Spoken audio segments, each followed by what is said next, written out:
আসসালামু আলাইকুম, স্বাগতম সবাইকে নিউজ টিভি বাংলায়। সঙ্গে আছি আমি পিঙ্কি নূর। শুরুতেই নোভা ফার্নিচার ইন্টেরিয়র সংবাদ শিরোনাম। আওয়ামী লীগ নিষিদ্ধ হলেও তাদের ভোটার অধিকার নিষিদ্ধ না। রাশিয়ায় আঘাত হানল 7.4 মাত্রায় শক্তিশালী ভূমিকম্প। চলনবিলে অনুষ্ঠিত হলো ঐতিহ্যবাহী নৌকা বাইচ। মাইলফলকের দ্বার প্রান্তে টাইগার পেসার তাসকিন আহমেদ। জাকসু নির্বাচনের ফলাফল প্রকাশ, বিস্তারিত দেখুন প্রতিবেদনে। জাহাঙ্গীরনগর বিশ্ববিদ্যালয় কেন্দ্রীয় শিক্ষার্থী সংসদ ও হল সংসদ নির্বাচনের ফল ঘোষণা শুরু হয়েছে। শনিবার 13 সেপ্টেম্বর বিকেল 5:15টার পর সিনেট ভবনে ফল ঘোষণা শুরু করে নির্বাচন কমিশন। এজিএস পদে ফেরদৌস আল হাসান শিবির, ভিপি পদে আব্দুর রশিদ জিতু স্বতন্ত্র, জিএস পদে মাজহারুল ইসলাম শিবির, এজিএস নারী পদে আয়শা সিদ্দিকা মেঘলা শিবির। আওয়ামী লীগ নিষিদ্ধ হলেও তাদের ভোটার অধিকার নিষিদ্ধ না বলে মন্তব্য করেছেন বিদ্যুৎ জ্বালানি খনিজ সম্পদ মন্ত্রণালয়ের উপদেষ্টা মোহাম্মদ ফাউজুল করিম খান। বিস্তারিত দেখুন ডেস্ক রিপোর্টে। প্রত্যেকটা কি বলে সুবর্ণ পুলিশকে শাস্তি দেওয়া হয়েছে। উপদেষ্টা এ সময় আরো বলেন, অন্তর্বর্তীকালীন সরকারের কোনো দল নেই, তাই অন্তর্বর্তীকালীন সরকার নিরপেক্ষ ভূমিকা পালন করছে। আগামী জাতীয় সংসদ নির্বাচন অবাধ, সুষ্ঠু, নিরপেক্ষ করবে অন্তর্বর্তীকালীন সরকার। সেই নির্বাচনে কে জিতলো কে হারলো এটা তাদের দেখার বিষয় না। নির্বাচনে কোনো সরকারি কর্মকর্তারা কারো পক্ষ নিতে পারবে না। কেউ কোনো দলের পক্ষ নিলে তার বিরুদ্ধে তাৎক্ষণিকভাবে কঠোর ব্যবস্থা নেওয়া হবে।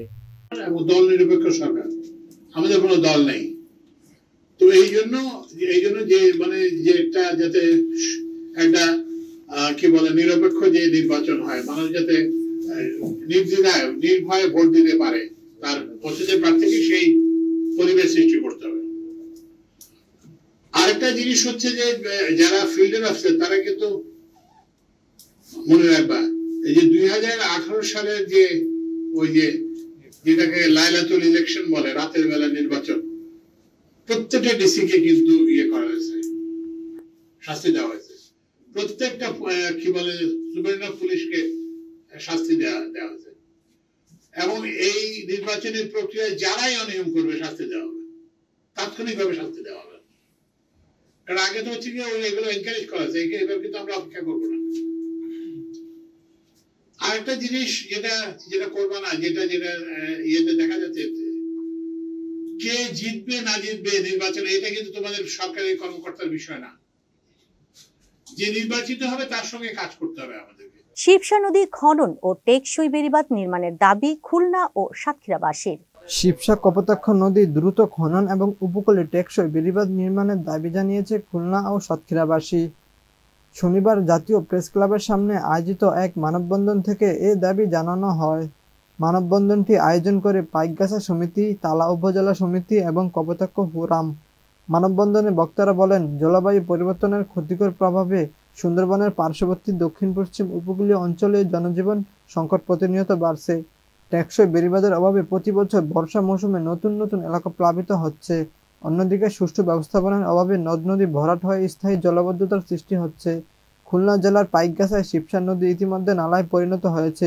একই অবস্থা খুলনা সাতক্ষীরার উপর দিয়ে প্রবাহিত কপোতাক্ষ নদীরও। মুন্সিগঞ্জের পশু হাসপাতালে মিলছে না সেবা, ওষুধের সংকটে প্রান্তিক খামারিরা। বিস্তারিত থাকছে ডেস্ক রিপোর্টে। মুন্সিগঞ্জে জনবহুল ও ওষুধের সংকট এবং নানা ধরনের অনিয়মের কারণে পশু হাসপাতালগুলোর অবস্থা বেহাল। প্রান্তিক খামারিরা কাঙ্ক্ষিত সেবা পাচ্ছে না, অথচ প্রতিটি উপজেলায় একটি করে পশু হাসপাতাল, জেলা শহরে একটি ভেটেরিনারি হাসপাতাল ছাড়াও সব ইউনিয়নে প্রাণী সম্পদ বিভাগের প্রজনন কেন্দ্র রয়েছে।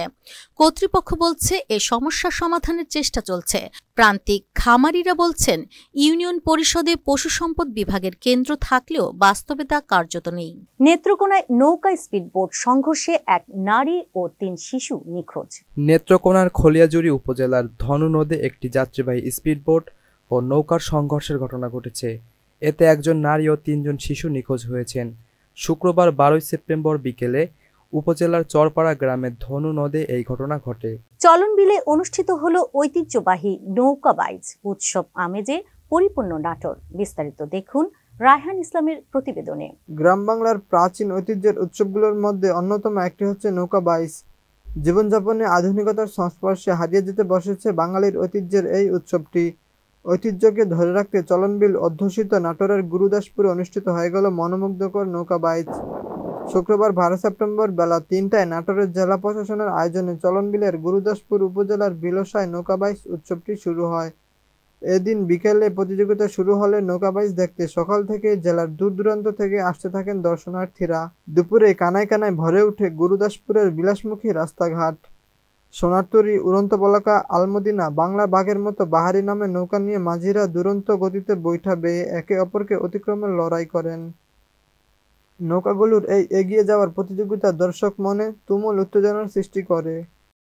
আজ সাভারে মোফাজ্জল মোমেনা চাকলাদার মহিলা কলেজে অনুষ্ঠিত হলো বিশেষ আয়োজন। বিস্তারিত দেখুন ভিডিও চিত্রে। আমরা যারা শিক্ষক, বাংলাদেশের প্রাথমিক বিদ্যালয় থেকে আরম্ভ করে মাধ্যমিক বিদ্যালয় থেকে উচ্চ মাধ্যমিক শিক্ষা সকল স্তরে শিক্ষার্থী ব্যতীত এই 18 কোটি মানুষের মধ্যে বিশেষ বিশেষ ব্যক্তি ছাড়া, মুষ্টিমেয় কিছু লোক ছাড়া সবাই কম বেশি বিদ্যালয়ে গিয়েছি, মহাবিদ্যালয়ে গিয়েছি, বিশ্ববিদ্যালয়ে গিয়েছি, লেখাপড়া শিখেছি। সুতরাং আমাদের ছাত্রছাত্রী সবাই, বিশেষ করে আমাদের শিক্ষক, আমাদের এই প্রাণপ্রিয় সন্তানদেরকে রাশিয়ায় আঘাত হানল 7.4 মাত্রায় শক্তিশালী ভূমিকম্প। বিস্তারিত ডেস্ক রিপোর্টে। রাশিয়ার কামচাটকা অঞ্চলের পূর্ব উপকূলের কাছাকাছি একটি অঞ্চলে 7.4 মাত্রার শক্তিশালী ভূমিকম্প আঘাত করেছে। শনিবার 13 সেপ্টেম্বর মার্কিন ভূতাত্ত্বিক জরিপ সংস্থা USGS এ তথ্য জানিয়েছে। সংস্থাটি আরও জানায়, ভূমিকম্পটির উৎপত্তিস্থল ছিল ভূপৃষ্ঠের 40 কিলোমিটার গভীরে। এবার দোহায় হামলা চালালো ইসরায়েলি বাহিনী। আলোচনা কাতারের সামরিক সক্ষমতা। বিস্তারিত থাকছে ডেস্ক রিপোর্টে। কাতারের দোহায় হামাস নেতাদের লক্ষ্য করে ইসরায়েলি হামলার পর আলোচনায় এসেছে দেশটির সামরিক সক্ষমতা। আকাশসীমা পেরিয়ে এই হামলায় অংশ নেয় ইসরায়েলের 12টি যুদ্ধবিমান। তেল আবিবের ক্ষেপণাস্ত্র হামলার পর কাতারের তরফ থেকে আসেনি পাল্টা পদক্ষেপ। তেল সমৃদ্ধ কাতার আর্থিকভাবে সক্ষম হলেও ইসরায়েলের হামলায় তাদের প্রতিরক্ষার দুর্বলতা ফুটে উঠেছে। সাভারে উদ্বোধন করা হলো ইয়াজউদ্দিন সরকার স্মৃতি মিনিবার ফুটবল টুর্নামেন্ট 2025 সিজন 3। বিস্তারিত দেখুন প্রতিবেদনে।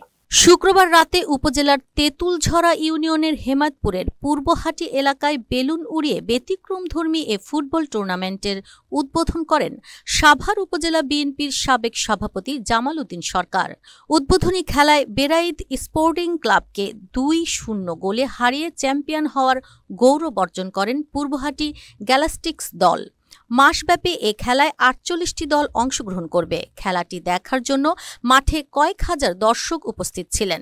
উদ্বোধনী খেলায় এ সময় বিশিষ্ট সমাজসেবক আমানুল্লাহ সরকার, ঢাকা জেলা যুবদল নেতা ইয়ার মোহাম্মদ ইয়াসিন সরকার, শাওন সহ আরও অনেকে উপস্থিত ছিলেন। মাইলফলকের দ্বার প্রান্তে টাইগার পেসার তাসকিন আহমেদ। বিস্তারিত ডেস্ক রিপোর্টে। বাংলাদেশের তৃতীয় বোলার হিসেবে আন্তর্জাতিক টি-20তে 100 উইকেট শিকারের দ্বারপ্রান্তে পেসার তাসকিন আহমেদ। আর মাত্র 4 উইকেট শিকার করলে টি-20তে 100তম উইকেট পূর্ণ হবে টাইগার এই পেসারের। এমন পরিসংখ্যানে দাঁড়িয়ে আবুধাবিতে এশিয়া কাপের বি গ্রুপে নিজেদের দ্বিতীয় ম্যাচে শ্রীলঙ্কার মুখোমুখি হবে বাংলাদেশ। রাত 8:30টায় আবুধাবির আবু জায়েদ স্টেডিয়ামে ম্যাচটি শুরু হবে। আজ এ পর্যন্তই।